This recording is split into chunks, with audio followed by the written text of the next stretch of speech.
Bonjour à tous, dans cette nouvelle vidéo, on va faire ensemble des expériences avec des panneaux solaires. On va voir comment les brancher en série et surtout on va voir pourquoi il faut utiliser dans ce cas-là des diodes en mode bypass.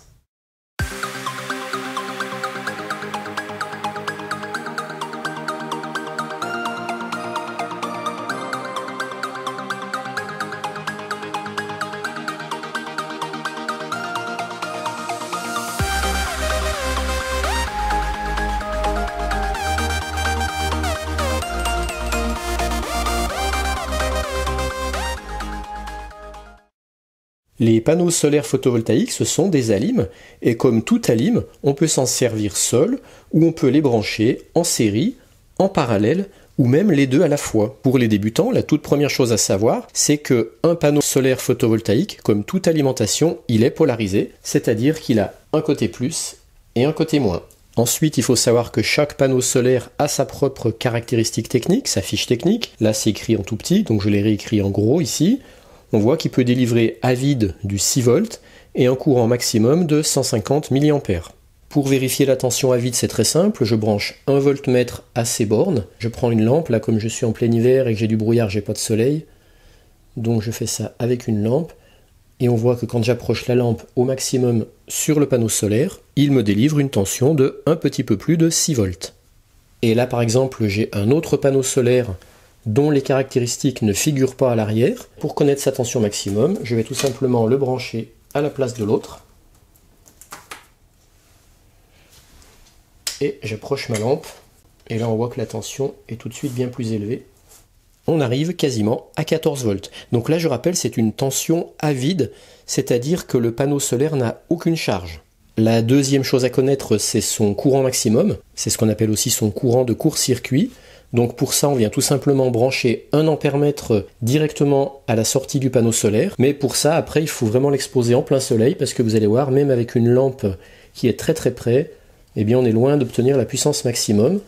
Parce que là, j'arrive à 25 mA, alors que normalement, il est donné pour 150 mA. C'est pour ça que pour connaître son courant maximum de court-circuit, faut pas utiliser une lampe, mais il faut vraiment le mettre en plein soleil. Quelques rappels pour les débutants. Voilà comment on branche deux panneaux solaires en série. On vient relier le moins d'un panneau solaire au plus de l'autre panneau solaire et on récupère une tension additionnée. Donc si on a deux panneaux solaires de 6 volts, 150 mA, on récupère en sortie 12 volts, c'est-à-dire 6 plus 6, mais on reste sur du 150 mA. Donc ça c'est pour le branchement en série. Si maintenant on les branche en parallèle, on vient relier ensemble les deux plus, ensemble les deux moins, et dans ce cas-là, on reste en 6 volts, les tensions ne s'additionnent pas, mais ce sont les ampérages qui s'additionnent. 150 plus 150 égale 300 mA de courant maximum possible. Pour les montages en série, il est primordial d'utiliser des panneaux solaires de même intensité, et pour des montages en parallèle, il est primordial d'utiliser des panneaux solaires de même tension. Et on peut même combiner série et parallèle, voilà ce que ça donne. Voici un exemple avec 4 panneaux solaires de même caractéristiques. Les deux premiers, on les monte en série. Les deux derniers, on les monte également en série. Ce qui fait que ce pavé-là équivaut à un panneau solaire équivalent de 12 volts 150 mA. Pareil pour celui-là. Et après, chacun de ces pavés, on peut les monter en parallèle. Ce qui fait qu'on récupère au final un équivalent panneau solaire en 12 volts 300 mA. Dans les séries, on additionne les tensions, on garde le courant. Et après, quand on les monte en parallèle, on garde la tension, mais cette fois, on additionne les courants. Le reste de cette vidéo sera consacré uniquement au montage des panneaux solaires photovoltaïques en série. Je vais utiliser 3 petits panneaux solaires comme ça. Ils ont tous les 3 à vide une tension de environ 6 volts et demi. Donc monté en série, je récupère une tension à vide de 19,5 volts. Petit rappel, quand on parle de tension à vide, ça veut dire qu'il n'y a aucune charge qui est branchée sur les panneaux solaires. Maintenant qu'on a vu la tension à vide de nos 3 panneaux solaires en pleine lumière, voyons quelle sera la tension produite par nos 3 panneaux solaires avec une charge.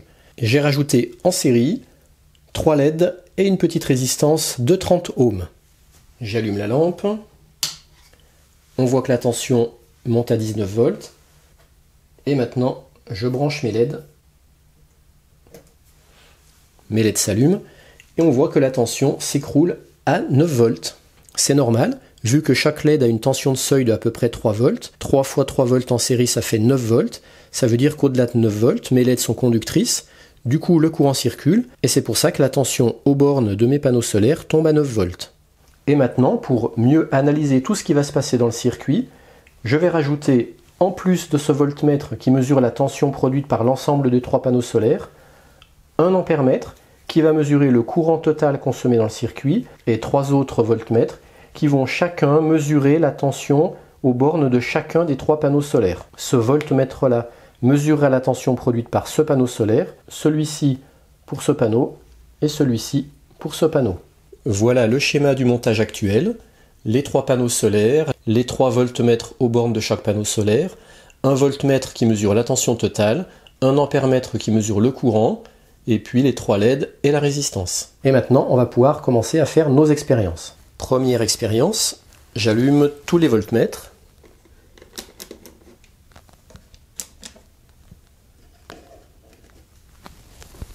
Alors déjà, première surprise, je m'aperçois que j'ai pas la même tension aux bornes de chaque panneau solaire. Pour celui-ci, j'ai 3,8 volts, 4 volts.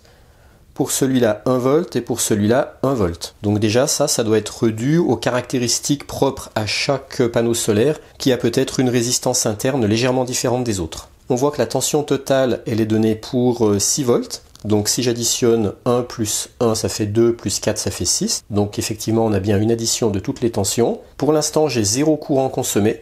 En effet, mes LED sont éteintes, tout simplement parce que je n'ai pas atteint la tension de seuil de mes 3 LED en série. J'allume une lampe supplémentaire. Maintenant, je vois que mes LED se sont allumés. Effectivement, j'ai un courant de à peu près 0,7 mA. Je garde une tension totale de 8 volts et elle se répartit comme ça, 1,7, 1,7 et 4,3. Donc même là, on voit que j'ai une disparité de tension aux bornes de chaque panneau solaire. Alors maintenant, c'est là que je voulais en venir. Qu'est-ce qui se passe si un de mes panneaux solaires recevait beaucoup moins de lumière que les autres ? Donc là, il se trouve que ce sont des tout petits panneaux solaires qui sont très proches les uns des autres. Mais imaginons que ces panneaux solaires soient beaucoup plus grands et soient dans un champ et qu'il puisse y avoir, mettons, peut-être 20 mètres de distance entre chaque panneau solaire. Et qu'un nuage passant, eh bien, il y aurait un panneau solaire qui recevrait moins de lumière que les autres. Je vais occulter ce panneau solaire-là et on va regarder ce qui se passe. On voit que les LED se sont pratiquement éteintes. La consommation de courant s'est effondrée à 0,2 mA. Ici, la tension est restée à peu près à 8 volts. Et surtout, regardez, la tension aux bornes de ce panneau solaire, elle est devenue négative, elle s'est inversée. J'ai pratiquement moins 2 volts. Ici, maintenant, j'ai 4 volts et ici, 5 volts. Et si on fait le cumul de toutes les tensions, plus 5, plus 4, ça fait plus 9, moins 2, ça fait 7. C'est quasiment les 7 volts que je retrouve ici. Donc ce panneau solaire, c'est polarisé en inverse. Et ça, c'est pas bon pour un panneau solaire. Maintenant, je vais essayer en occultant un autre panneau solaire, celui-là. Même phénomène, plus 4,6, plus 4,3, moins 2,16 volts. Ça veut dire que maintenant, c'est ce panneau solaire qui est polarisé en sens inverse. Alors, comment est-ce possible qu'en occultant la lumière sur un panneau solaire, le panneau solaire occulté se retrouve en polarisation inverse? Le panneau solaire occulté, ne recevant plus de lumière, eh ben, il ne se comporte plus comme un générateur, mais comme une charge, et une charge très résistive. En fait, il va s'opposer au passage du courant. Donc c'est comme si à la place du panneau solaire, on avait ici une résistance, et avant, là c'était le côté plus, le côté moins, de la même manière que ici et là, mais maintenant, ici, ce côté-là va se retrouver relié non plus avec du moins, mais avec le plus qui est là, et ce côté-là va se retrouver relié au moins. Donc on va bien avoir une inversion de polarité. On aura donc un panneau solaire polarisé en inverse. Et ça, c'est pas bon du tout pour un panneau solaire. Il n'est pas prévu pour ça.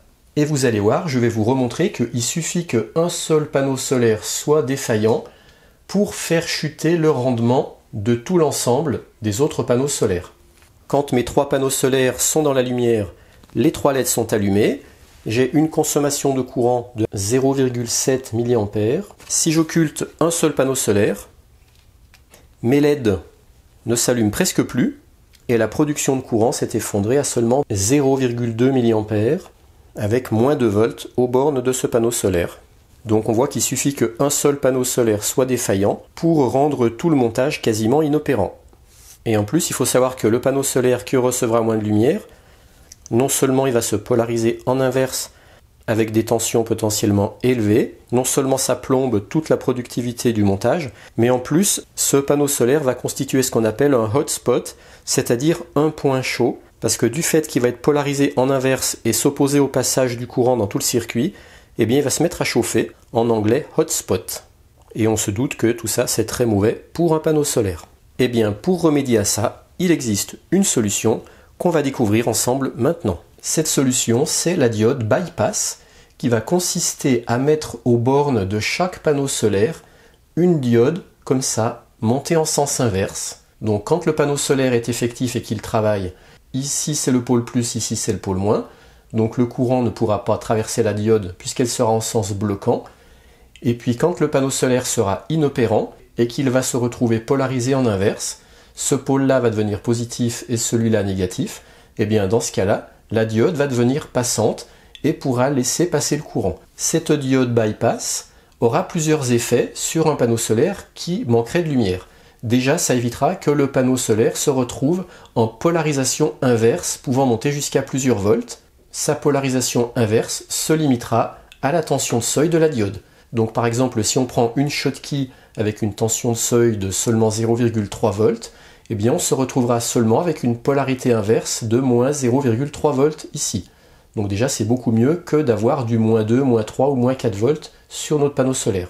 De plus, ça évitera au panneau solaire de chauffer, puisque le courant pourra traverser la diode, et le courant pouvant traverser la diode, ce secteur-là ne sera plus un secteur résistif, et ça préservera la rentabilité de l'ensemble des autres panneaux solaires. On va regarder maintenant concrètement ce que ça donne en rajoutant 3 diodes Schottky en mode bypass, comme ça, sur mon montage. Je viens rajouter ma première ici,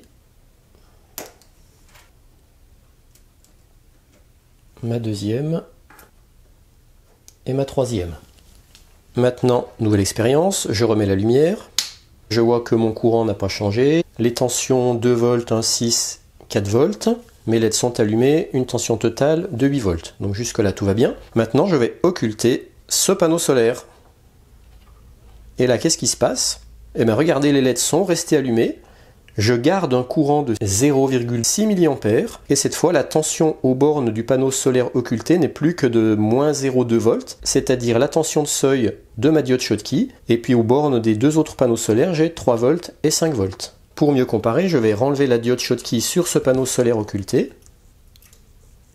Hop, on voit que les LED s'éteignent, le courant s'est effondré à 0,2 mA et j'ai moins 2 volts aux bornes du panneau solaire occulté. Je remets ma diode et on voit que tout de suite les LED se rallument et le courant se rétablit.